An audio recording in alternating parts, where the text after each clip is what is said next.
முதல்ல நீங்க கத்துக்க போற பிளாக்கோட பேர் வந்து அப்பர் பிளாக். அதாவது உங்களோட முகத்துக்கு நேராக ஒருத்தர் அடிக்கும்போது எப்படி தடுக்கலாங்கிறத பார்க்கலாம். ஸோ அதோட பொசிஷன் பாருங்க. நல்லா உங்களோட கை பார்த்தீங்கன்னா நல்லா தலைக்கு மேல இப்படி நேரம் முன்னாடி இருக்கணும். இதான் கரெக்டா இருக்கணும். ஓகேங்களா? நம்பர் 3, உங்களோட எல்போ வந்து ரொம்ப க்ளோஸாகவும் இருக்கக்கூடாது, ரொம்ப வைடாகவும் இருக்கக்கூடாது. ஸோ அது கரெக்டான பொசிஷன்ல வச்சுக்கோங்க. பாருங்க, இங்க இருந்து ஸ்லோவா உங்களோட கையை முன்னாடி மூவ் பண்ணிட்டு ஈவன் 2 கையும் ஒரே டைம்ல மூவ் பண்றோம். எகைன் ஃப்ரண்ட்ல மூவ் பண்ணிட்டு ஸ்லோவா மூவ் பண்றோம். 3, 4, 5, 6, 7, 8.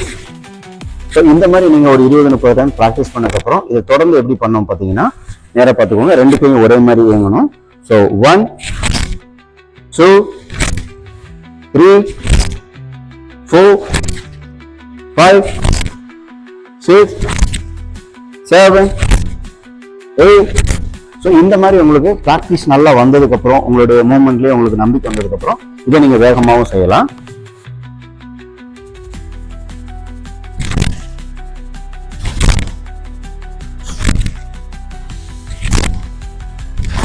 இந்த மாதிரி நீங்கள் ஃபோர்ஸ் அண்ட் பவர்ஃபுல்லாகவும் கண்டிப்பாக ப்ராக்டிஸ் பண்ணுங்கள்.